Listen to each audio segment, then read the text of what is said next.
conversando con dos expertos, dos organizaciones que trabajan y han venido trabajando durante muchos años realmente con el sector de la niñez. Vemos muchos puntos y como les digo, no solamente se trata de conversar, porque también solo tocamos estos temas cuando hay crisis. En este caso, por ejemplo, ahorita todos los medios están, lo que está sucediendo, los muertos, los hallazgos de las osamentas, pero realmente, ¿por qué no mirar atrás? ¿En qué se falló? ¿Quiénes fallaron? Porque aquí nunca hay responsables. Yo tendría una pregunta media, y digo pregunta del diablo aquí, ¿no? Ajá, En todo caso, porque antes de llegar a responder esas cosas uno dice, ¿de quién es esta política perversa? ¿A quién le interesa estar en este tema exacerbando y colocando el tema de desangrarse a la sociedad, colocar los muertos en la televisión, colocar los muertos? ¿A quién le interesa? ¿Qué es lo que quiere causar? ¿Cuál es la sensación que esto tiene de perversidad? Sin el ánimo de sacarte la otra parte de la pregunta que acabas de decir. Pero yo obviamente lo primero que pregunto es, ¿quién te dice que este es el primer centro y que este es el primer amotinamiento del año? Por Dios, no. Este no es el primer amotinamiento del año. Esto no es el primer problema que existe de gobernabilidad de un centro de esto. No es eso. Que nunca ha existido gobernabilidad. Es que lo que está ocurriendo... Ahí nunca, porque ¿cuántos amotinamientos anuales han habido en los centros? Ni siquiera sabemos porque hay unos que ni siquiera nos damos cuenta. Bueno, como dice Denis, esto es solamente uno de tantos eventos. Esta es la evidencia de la incapacidad que ha tenido el Estado de poder administrar de manera adecuada, estratégica y de respuesta inmediata estos centros de privación de libertad de personas menores de 18 años.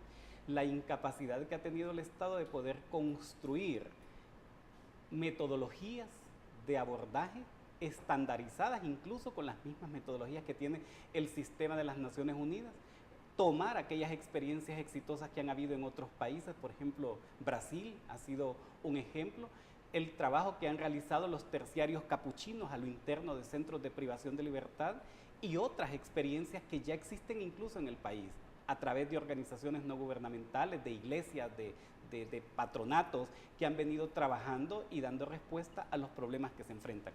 Pero regresamos a lo mismo, este es un problema estructural y las principales víctimas de este sistema es la infancia, la adolescencia y la juventud de nuestro país. Y como decía Denis más claro, son las niñas y los niños, es María, José, es Pedro, es Reinaldo. O sea, son ellas y ellos las que se convierten en víctimas. ¿Y por qué? Alguien diría, pero bueno, ¿y qué es lo que quieren esto? Es que estos quieren que el gobierno haga todo. Es que no se trata de que sea el gobierno que haga todo. Se trata de que tenemos una constitución, se trata de que tenemos leyes, se trata de que tenemos un sistema administrativo del Estado, existen poderes del Estado, existen compromisos, pero también hay compromisos de la sociedad. Usted y yo pagamos impuestos. Y esos impuestos que nosotros pagamos deben de traducirse a través de programas, de servicios, de oportunidades para la población en general. Y estos son ricos, pobres, blancos, negros, altos, bajos, o sea, es todos, indistinto de su condición económica, política, sexual, religiosa, ideológica, indistinto. Debe de haber una respuesta, porque el Estado se convierte en el tutor, el Estado es el garante. Y si hablamos de los centros de privación de libertad, ¿quién tiene la custodia de estos centros? La custodia la tiene el Estado, a través de las instancias o de las instituciones rectoras de políticas públicas.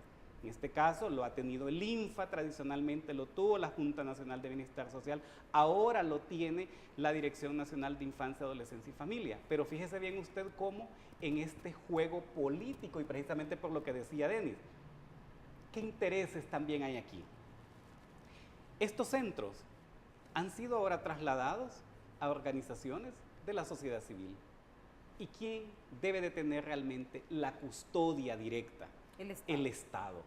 Entonces, en esta nueva administración, en esta nueva estructura administrativa del Estado, lo que se ha pretendido o lo que se ha estado haciendo es desprendiéndose de la responsabilidad que tiene y delegándosela a terceros. Particularmente no estoy, ni la red COIPRODEN ni mi persona, en contra de la terciarización de servicios, porque a final de cuentas, si empezamos a hablar de experiencias en el país, nos vamos a dar cuenta que ha sido la sociedad civil organizada quien ha venido permanentemente en el tiempo atendiendo a las niñas y a la juventud. Entonces, no es no es que ha sido el Estado, o sea, no ha sido el INFA. No son programas que tiene el INFA los que han atendido la problemática, han sido las organizaciones porque sociales. si vemos yo sé que tal vez muchos televidentes dirán a qué se refiere, porque no todo el mundo, porque hemos sido también un poco apáticos, pero en realidad en estos momentos todos los centros de internamiento para menores, ya sea por diferentes situaciones, son organizaciones no gubernamentales. Claro. Y con presupuestos de la cooperación internacional, Exactamente. no necesariamente con presupuesto del Estado. Correcto, pero estos son los centros que nosotros hablamos, de los que está planteando el colega, es que en efecto son aquellos en los que nosotros tenemos el abandono de niños y en la calle. Son los niños que logramos rescatar del proceso de revictimizar. Pero el fenómeno del tema de los niños en conflicto con la violencia, lo que tenemos es obviamente lo que estamos conversando con tus cifras y con lo que estás planteando. Como decía Wilmer, en efecto, aquí es el tema que el tutor de derechos, obligación primaria en el tema de cumplir, es el Estado. Así es. Y entonces aquí viene... Y no puede delegar. Y no se puede delegar. No. Entonces viene... Es como, es como que no se puede, como que un padre diga, no quiero mantener, no quiero darle protección a mi hijo, es primario. Así Es lo mismo, el Estado es el papá de toda la familia, ¿verdad? Para que la gente nos entienda un poquito. Porque en realidad eso es indelegable. Usted lo mira, para sociedades, por ejemplo, desarrolladas de Estados Unidos, hay un problema de un niño que su familia entra en conflicto, Protección Social lo jala inmediatamente. Así es. Y, o sea, el Estado le busca dónde acomodarlo y está supervisando. Pero no es que aquí se olvida y va a decir, ok, mire, yo este niño no lo puedo mantener, entonces lo voy a dar a Wilmer. Y Wilmer se lo pasa a Denis. Y no llevo ese control. Claro. Yo le pongo esta situación. Nosotros hicimos una investigación desde CIPRODE y algún proyecto en común que tenemos obviamente con la Red Prodein sobre el tema de inversión en infancia, ¿no? En los municipios. Y seleccionamos tres municipios pilotos donde estaba el proyecto. E hicimos un análisis de la inversión. Pero también hay otra investigación sobre el tema de la tutoría del Estado sobre el tema de derechos de niñez. Y nos fuimos a uno de los centros de protección en La Ceiba. Y platicamos con uno de las juezas que estaban en el tema de niñez y le preguntamos cuál era su mayor complejidad. Y me dijo, la mayor complejidad es que cuando yo tengo que recuperar un niño de un conflicto de una familia, no sé dónde llevarlo. Y me dice, entro en un dilema en el que no sé si lo llevo al lugar que estoy asignado, obligada a llevarlo, y yo sé que ahí lo que va a hacer es que va a ser revictimizado, o lo llevo donde una familia, que también se lo permite la ley, que es una familia tutor, que es una familia que puede hacer el proceso de acogerlo temporalmente. Y me dice, pero ¿quién le cubre los costos? Porque también ese es un tema de costos. Me dice, no es solamente trasladarle lo que estamos hablando, no es solamente despojarse del tema de los niños y decir a otro el tema de la responsabilidad, sino es quién está detrás de garantizar que la familia que llega y acuerpa a un niño también tenga el respaldo del Estado. Esto no significa dádiva ni política ni regalía, significa obligación cumplida del Estado. Yo Eso es lo que se pasa, yo sé ¿no? que si se pudiera establecer estas familias tutoras, yo sé que hay mucha gente que quisiera ayudar a hacer algo. Vemos muchos matrimonios, por ejemplo, vemos muchas personas de la tercera edad que están solas, que podrían ayudar, pero obviamente con un control. Pero, o sea, se ha hecho todo tan desorganizado, o sea, es un desorden tan organizado que es bastante difícil. Yo creo que es difícil o no poder enderezar todo esto. Se puede hacer, pero para eso debe de haber voluntad política, por un lado. Política por quienes toman decisión, por un lado. Pero por el otro lado, si queremos de verdad sanear esa problemática que tenemos en las instituciones y que no cumplan con su función, y que el Estado mismo, a través de, como lo mencionaba Denny, a través de la terciarización, por ejemplo, que se esté en ese proceso en este momento, no asume el acompañamiento técnico y financiero desde el Estado para fortalecer a las instituciones. Cuando no existe esa voluntad política, difícilmente nosotros podemos lograr cambios a través de las instituciones. Y para eso, la despolitización de las instituciones es urgente. Las instituciones del Estado se encuentran en cuidados intensivos por la invasión viral, política partidaria. Mientras eso esté ocurriendo al interno de las instituciones, estas no pueden cumplir con su función porque más cumplen con satisfacer los intereses de políticos tradicionales, empresariales, personales y de otro tipo, nunca podemos nosotros avanzar, porque lo que vemos entonces es que los recursos del Estado se desvían y estos recursos no se están utilizando para los propósitos que deberían de utilizarse.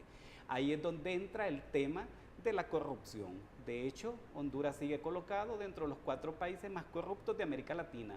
Aquí cabe el tema de la desigualdad social. Honduras sigue estando dentro de los 3 países más desiguales en América Latina.